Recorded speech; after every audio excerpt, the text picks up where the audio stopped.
అందరికీ నమస్కారం. నేను Sunitha. Welcome to my kitchen food book.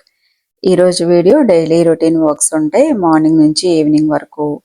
Morning lunch box preparation, అలాగే ఆఫ్టర్నూన్ ఫ్రీ టైంలో చేసుకునే వర్క్స్, ఈవినింగ్ డిన్నర్ ప్రిపరేషను. ఈరోజు వీడియోలో అయితే ఇది ఉంటుంది. ఇక్కడైతే ఇంకా లేవగానే ముందు హౌస్ క్లీన్ చేసుకొని ఫ్రెష్ అప్ అయ్యి వచ్చి ఫస్ట్ అయితే కొంచెం డిటాక్స్ వాటర్ కాద్దామని చెప్పేసి పౌడర్ ప్రిపేర్ చేశాను కదా. మీలో ఎవరన్నా ఈ పౌడర్ ప్రిపరేషన్ వీడియో చూడకపోతే ఒకసారి చెక్ చేయండి, చాలా బాగుంటుంది. ఎర్లీ మార్నింగ్ రెగ్యులర్గా డిటాక్స్ వాటర్ తాగేవాళ్ళు ఇలా ప్రిపేర్ చేసుకొని తాగొచ్చు. ముందుగా అయితే నేను ఇంకా బౌల్లోకి వాటర్ తీసుకొని ఒక 2 స్పూన్ల వరకు అలా పౌడర్ వేసుకున్నాను. చిన్న స్పూన్తో వేసాను, మాకు ముగ్గురికి సరిపోతుంది అనమాట. ఇంకా వాటర్ స్టవ్ మీద పెట్టేసి ఈరోజు లంచ్ బాక్స్లోకి సేమియా చేద్దామని ముందుగా సేమియా బాయిల్ చేసుకోవడం కోసం అని చెప్పేసి వాటర్ పెట్టేసుకున్నాను. ఈలోపు మనకి వాటర్ కాగేలోపు మనం ఇంకా చిన్న చిన్న పనులు ఏమన్నా ఉంటే చేసుకోవచ్చు కదా. నాకు ఈ ముందుగా బాయిల్ చేసుకునేవి ఇట్లా ఏమన్నా ఉన్నప్పుడు ముందు పెట్టేసుకొని వాటరు ఇవన్నీ తర్వాత ఇంకా దేవుడి దగ్గర అలా క్లీన్ చేస్తానన్నమాట. అన్ని పనులు మనం ఒకటి అయిపోయిన తర్వాత ఒకటి చేయాలంటే అవదు కదా. వాటర్ బాయిల్ అయ్యేలోపు దేవుడి దగ్గర అంతా శుభ్రం చేసుకొని ముగ్గు వేసుకొని పూజ సామాన్ అవి కడిగి పెట్టేసుకోవచ్చు. ఈ లోపు టైం ఉంటుంది కాబట్టి. అందరూ ఎలా ఉన్నారు, ఏం చేస్తున్నారు? అందరూ బాగున్నారని అనుకుంటున్నాను. ఎంతమంది పౌడర్ ట్రై చేశారు? ఎవరన్నా ట్రై చేసి ఉంటే కామెంట్ సెక్షన్లో తెలియజేయండి. చాలా బాగుంటుంది. వెయిట్ లాస్ అయ్యే వాళ్ళు అలాంటి వాళ్ళు ట్రై చేయొచ్చు. ఇక్కడైతే ఇంకా పూజ సామాన్ అవి క్లీన్ చేసి పెట్టేసుకొని ఇంకా దోసపిండి ఫ్రిడ్జ్లో ఉంది, ఆ పిండి తీసుకొచ్చి బయట వేరే బౌల్లోకి తీసుకుంటున్నాను. కొంచెం ఈ రోజు వరకు ఎంత కావాలో అంత పిండి గిన్నెలో తీసేసుకుంటే మిగిలింది మళ్ళీ ఫ్రిడ్జ్లో పెట్టేసుకోవచ్చు కదా. ఈసారి కొంచెం నేను దోసపిండి ప్రిపేర్ చేసేటప్పుడు ఇంకా ఉప్పు అది కూడా వేసుకోలేదు, ఎక్కువగా పులుస్తుంది. మనం మిల్లెట్స్లో చేస్తే కొంచెం చాలా సమ్మర్లో ఇంకా కొంచెం ఫాస్ట్గానే పులుస్తుంది.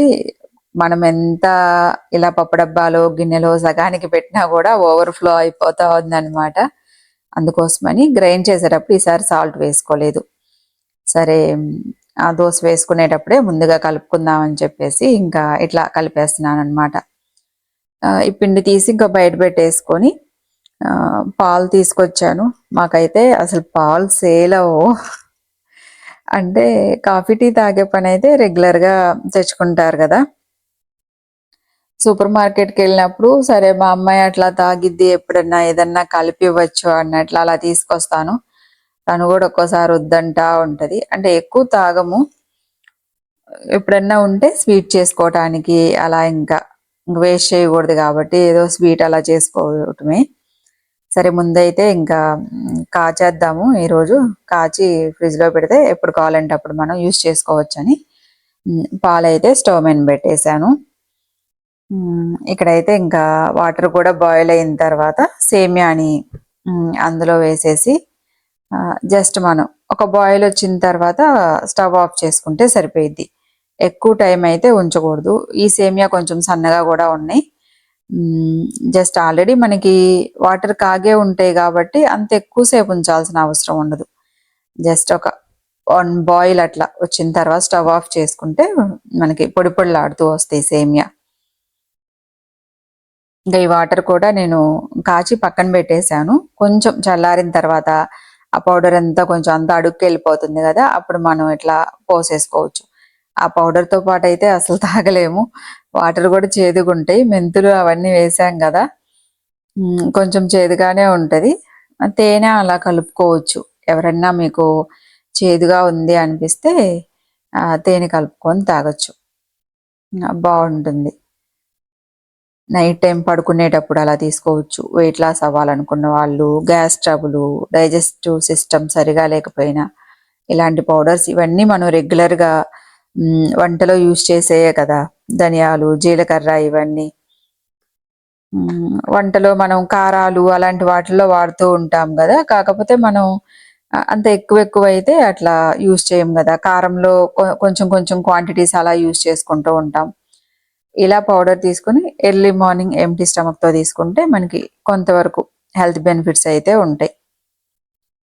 ట్రై చేయండి. ఇక్కడైతే ఇంకా సేమియా కూడా వేసేసాను, వాటర్లో వేసేసి ఇంకా ఒక్క బాయిల్ వచ్చిన తర్వాత స్టవ్ ఆఫ్ చేసుకున్నాను. కూరగాయలతో ఈరోజు వెజిటేబుల్ వేసి సేమియా చేస్తున్నాను. జనరల్గా మనం లెమన్తో అలా చేసుకుంటూ ఉంటాం కదా, అలా కూడా బాగుంటుంది. లెమన్ మనం పులిహార చేసుకున్నట్లుగా అలా చేసుకున్నా కూడా టేస్ట్ చాలా బాగుంటుంది. ఈరోజు అయితే ఇంకా వెజిటేబుల్స్ వేసి చేద్దామని క్యారెట్, పొటాటో, ఆనియన్, కొంచెం బీన్స్ కూడా ఉన్నాయి, బీన్స్ కూడా తీసుకున్నాను. ఇంతవరకే. ఇంకా కావాలంటే మీరు మీ ఇష్టం, ఇంకా క్యాబేజ్ అట్లా వేసుకోవచ్చు. కానీ సేమియాలో అంత టేస్ట్ అనిపించదని అనుకుంటున్నాను. ఇవి రెగ్యులర్ వెజిటేబుల్స్ కదా మనకి, ఫ్రైడ్ రైస్కి కానీ లేకపోతే ఏదన్నా చేసుకోవటానికి. ఇట్లా క్యారెట్, బంగాళదుంప, బీన్స్, ఇంకా ఇవన్నీ శుభ్రం చేసుకొని కట్ చేసుకుంటున్నాను అనమాట. చిన్న చిన్న ముక్కలుగా కట్ చేసుకొని సేమియాని తాలింపు పెట్టుకోవాలి. ఇంకా మనం ఎన్ని రకాలుగా చేసుకోవచ్చో కదా ఒక ఐటెంతో. ఇప్పుడు సేమియాతో మనం స్వీట్ చేసుకుంటాము, లేకపోతే లెమన్ రైస్ లాగా లెమన్ సేమియా చేసుకుంటాం, మసాలా సేమియా, మనం పులావ్ లాగా కూడా సేమియాతో చేసుకోవచ్చు. పెరుగన్నం చేస్తాం కదా, కర్డ్ రైస్ అంటాము, రైస్ బదులు అక్కడ కూడా మనం సేమియాని యూస్ చేసుకోవచ్చు. చాలా బాగుంటుంది, టేస్ట్ బాగుంటుంది. సరే, ఇంకా సేమియాని అయితే ఒక జల్లి గిన్నెలో పోసేసుకొని పైన చల్ల వాటర్ పోసేసాను. అలా చేస్తే మనకి సేమియా పొడి పొడిలాడుతూ ఉంటుంది. వేడిది అలా వంపేసి అలా ఉంచితే అతుక్కొని ఉంటుంది కదా, పైన వెంటనే మనం చల్ల వాటర్ పోసేస్తే చక్కగా పొడి పొడిలాడుతూ వస్తుంది, అతుక్కోకుండా మనకి రైస్ లాగా చక్కగా పొడి పొడిలాడుతూ వస్తుంది. ఇక్కడ మీకు ఫస్ట్ అంతా వీడియో అంతా కనిపించట్లేదు, అక్కడ కెమెరా సరిగా పెట్టినట్లేను. ఇక్కడైతే ఇంకా సేమియా తాలింపు పెట్టడానికి ప్యాన్ పెట్టేసుకొని ఆయిల్ వేసుకొని తాలింపు గింజలు వేసేసుకున్నాను. అంటే ఆవాలు, జీలకర్ర, ఇంతే. ఇంకా పచ్చెనపప్పు ఇవన్నీ ఏం వేసుకోలేదు. వెజిటేబుల్స్తో చేస్తున్నాం కదా, ఇంకా అవన్నీ ఏం యాడ్ చేయట్లేదు. జస్ట్ ఆవాలు, జీలకర్ర వేసుకొని అవి వేగిన తర్వాత ఇంకా కట్ చేసి పెట్టుకున్న వెజిటేబుల్స్ అన్నీ వేసుకోవడమే. ఈ వెజిటేబుల్స్ అన్నీ కొంచెం ఒక 5 నిమిషాలు మూత పెట్టుకొని మీడియం ఫ్లేమ్లో పెట్టుకుంటే చక్కగా ఫాస్ట్గా కుక్ అవుతాయి. మనకు మార్నింగ్ టైమ్స్లో హడావిడి లేకుండా ఫాస్ట్గా అయిపోవాలంటే కొంచెం కొంచెం పసుపు వేసుకొని ముక్కల వరకు కొంచెం సాల్ట్ వేసుకుంటే ముక్కలు కూడా ఫాస్ట్గా వేగుతాయి కదా. తర్వాత మళ్ళీ మనం సేమియా వేసిన తర్వాత లాస్ట్లో మళ్ళీ సాల్ట్ ఒకసారి మళ్ళీ ఇంకొంచెం వేసుకోవచ్చు. ఒక్కసారి వేస్తే మళ్ళీ ఉప్పు అంతా మనకి ముక్కలకే పడుతుంది. తినేటప్పుడు ముక్కలు ఉప్పగా ఉంటాయి, మళ్ళీ సేమియా టేస్ట్ వేరుగా ఉంటుంది. ఇవి ఆనియన్స్, వెజిటేబుల్స్ వేగటం వరకు కొంచెం సాల్ట్ వేసుకొని వేయించుకుంటే మళ్ళీ లాస్ట్లో వేసుకోవచ్చు. ఇప్పుడు వెజిటేబుల్స్ కూడా అన్నీ ఆల్మోస్ట్ ఇంకా వేగినాయి. ఇప్పుడు ఇందులో సేమియా వేస్తున్నాను. చూడండి సేమియా ఎంత పొడి పొడిలాడుతూ ఉందో. ఎప్పుడైనా సరే మనం బాయిల్ చేసిన వెంటనే ఒక జల్లి గిన్నెలోకి అలా తీసుకొని పైన చల్ల వాటర్ వదిలామంటే చక్కగా పొడి పొడిలాడుతూ వస్తుంది. ఇప్పుడు మళ్ళీ టేస్ట్ చెక్, మనకి ఇందాక వెజిటేబుల్స్లోకి వేసాం కదా, ఇప్పుడు మొత్తంలోకి సరిపడా ఉప్పు వేసుకుని ఇక్కడైతే నేను పావుబాజీ మసాలా వేస్తున్నాను. మీకు ఇది లేకపోతే గరం మసాలా అలా వేసుకోండి.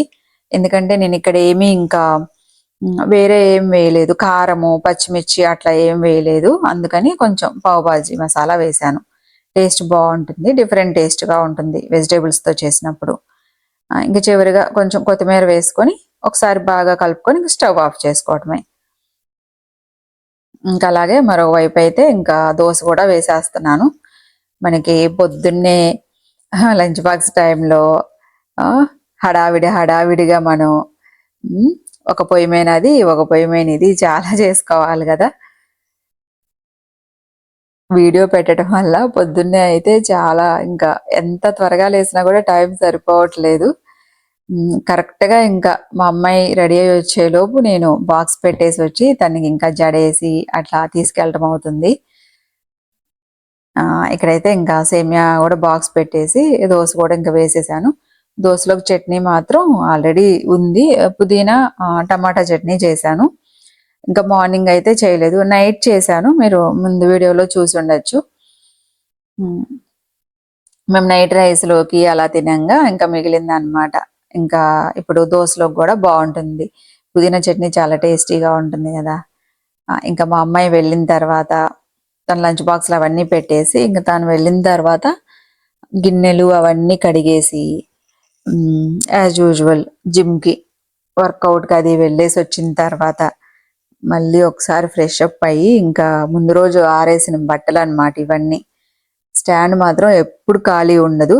ఇంకా లోపల ఆరేస్తే ఇంతే కదా, ఒక రోజు మొత్తం పడుతుంది. ఈ రోజు ఆరేస్తే రేపు ఎప్పుడో తీసుకొని మళ్ళీ ఫోల్డ్ చేసుకోవాలి. ఇంకా ముందు రోజు ఆరేసినవి అన్నీ తీసేసి మళ్ళీ వాషింగ్ మిషన్లో బట్టలు తీసి ఆరేస్తున్నాను. ఎన్ని బట్టలు వస్తాయో, ఒక్కరోజు వేయకపోతే మాత్రం ఇంకా స్టాండ్ మళ్ళీ పట్టను కూడా పట్టదు అన్నట్టు ఫుల్గా ఉంటుంది. ఇలా అయితే కొంచెం అటు ఇటు క్లోజ్ చేసి మధ్యలో వేసేయచ్చు. తప్పదు కదా, ఇంక ఈ పనులన్నీ మనకి రోజు ఉండే రెగ్యులర్గా ఉండేవే, ఇంక చేసుకోవాలి, మనమే చేసుకోవాలి. ఏ పనైనా సరే మనం ఎంజాయ్ చేస్తూ ఈజీగా చేసుకోవటం అంతే. మన కోసం వేరే వాళ్ళు వచ్చి అయితే ఎవరు చేయరు కదా. ఇంకా క్లాత్స్ అవన్నీ ఆరేసుకొని ఇంకా తర్వాత కొంచెం వీడియో ఎడిటింగ్ ఇవన్నీ ఉంటే చేసుకొని ఇప్పుడైతే మళ్ళీ ఈవినింగ్ కోసం ఫుడ్ ప్రిపేర్ చేస్తున్నాను. డిన్నర్ ప్రిపరేషను ఈరోజు ఒక ఫ్రై ఐటము, పప్పు, ఇవి రెండు ప్రిపేర్ చేస్తున్నాను. చాలా ఈజీగా ప్రిపేర్ చేసుకోవచ్చు, టేస్ట్ కూడా చాలా బాగుంటాయి. ఇంకా ముందుగా అయితే ప్యాన్ పెట్టేసుకొని ఆయిల్ వేసుకొని తాలింపు గింజలు వేసుకొని బంగాళదుంప, ఉల్లిపాయలు, క్యారెట్. క్యారెట్ పొద్దున మీకు చూపించాను కదా ముందు లంచ్ బాక్స్లో పెట్టానని, అప్పుడు కట్ చేసినప్పుడు కొంచెం మిగిలిపోయినాయి అనమాట. సరే ఇంకా ఇందులో వేసేస్తున్నాను. బంగాళదుంప క్యాప్సికం ఫ్రై, క్యారెట్ అది చాలా తక్కువలేండి, జస్ట్ ఒక చిన్న ముక్క ఉంటే కట్ చేసి వేసేసాను. ఇప్పుడు ఇందులో కొంచెం పసుపు వేసుకొని టేస్ట్కి తగినట్లుగా ఉప్పు వేసుకోవటమే. మీడియం ఫ్లేమ్లో పెట్టేసుకొని మూత పెట్టుకుంటే ఒక 10 మినిట్స్లో ఫాస్ట్గా కుక్ అవుతాయి. బంగాళదుంపలు కొంచెం వేగిన తర్వాత క్యాప్సికం వేసుకుంటే క్యాప్సికం ఎక్కువ మెత్తబడిపోకుండా ఉంటుంది. క్యాప్సికం చాలా త్వరగా కుక్ అవుతుంది కదా, బంగాళదుంప కొంచెం టైం పడుతుంది. కొంచెం ఒక 5 నిమిషాలు బంగాళదుంప వేయించుకున్న తర్వాత క్యాప్సికం వేసుకుంటే మరి మెత్తగా లేకుండా ఉంటుంది. చూడండి, మూత పెట్టాను, ఒక 5 నిమిషాల్లో మనకి మెత్తబడిపోతాయి ముక్కలన్నీ. ఇప్పుడు ఇందులో ఇంకా కారం వేసుకొని ఒక 2-3 నిమిషాలు వేయించుకొని ఇంకా స్టవ్ ఆఫ్ చేసుకోవటమే. ఈ కర్రీ మనం రైస్లో తినచ్చు, చపాతి, పరాటా దేంట్లో అయినా తినచ్చు. ఎక్కువ పొడి పొడిలాడుతూ ఉండే ఫ్రై అయితే కాదు కదా, కొంచెం మనకి నార్మల్గా కొంచెం మెత్తగానే ఉంటుంది కాబట్టి మామూలుగా ఎక్కువగా ప్యాన్ ఫ్రై చేస్తుంటాం కదా, అలాంటివి అయితే చపాతీలోకి అంత బాగోవు. ఇలా కర్రీస్ అయితే చాలా బాగుంటాయి చపాతీ రోటీలోకైనా. ఒకసారి ట్రై చేసి చూడండి. ఇంకా అలాగే ఇక్కడ పెసరపప్పు పాలకూరతో ఇంకా చేస్తున్నాను.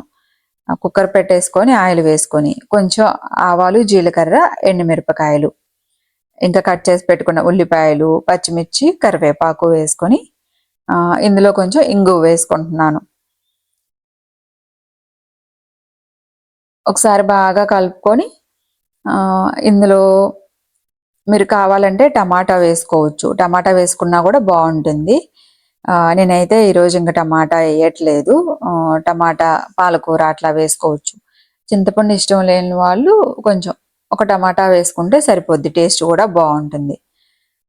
ఇక్కడ నేను ఒక కట్ట పాలకూర తీసుకున్నాను, శుభ్రం చేసుకొని ముక్కలుగా కట్ చేసుకొని వేసుకొని ఒక కప్పు పెసరపప్పు, రైస్ కుక్కర్లో కప్పు ఉంటుంది కదా ఆ కప్పుతో ఒక కప్పు పెసరపప్పు, ఇందులో ఇంకా టేస్ట్కి తగినట్లుగా ఉప్పు, కారం వేసుకోవడమే. ఒకసారి చింతపండు నచ్చుతుంది అనుకుంటే చింతపండు వేసుకోండి, లేకపోతే పప్పు ఉడికిన తర్వాత స్టవ్ ఆఫ్ చేసుకున్న తర్వాత కొంచెం నిమ్మకాయ అయినా పిండుకోవచ్చు, నిమ్మకాయ టేస్ట్ కూడా బాగుంటుంది. ఇంకా నేనైతే ఉన్నాయి చింతపండు వాటర్ ఉంటే అవి పోస్తున్నాను. ఇంకా ఒక గ్లాసు వాటర్ పోసుకొని కుక్కర్ మూత పెట్టేసుకొని ఇంకా 3 విజిల్స్ వచ్చిన తర్వాత స్టవ్ ఆఫ్ చేసుకోవటమే. మనకి పెసరపప్పు అయితే ఎక్కువే ఉడకదు. ఒక ఆల్రెడీ నానబెట్టి ఉన్నాయి కాబట్టి ఒక 2-3 విజిల్స్ అయితే చాలు, ఫాస్ట్గా కుక్ అవుతుంది.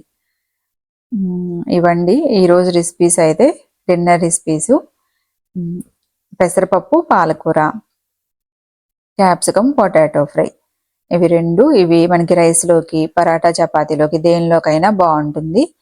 ఇంకా నా డిన్నర్ రెసిపీస్ అయితే ప్రిపేర్ చేసేసాను. ఒకసారి మొత్తం స్టవ్ దగ్గర అంతా క్లీన్ చేసుకొని ఇంకా డిన్నర్ ఫినిష్ చేసుకోవడమే. ఈరోజు వీడియో అయితే ఇదేనండి. Thank you so much. Bye.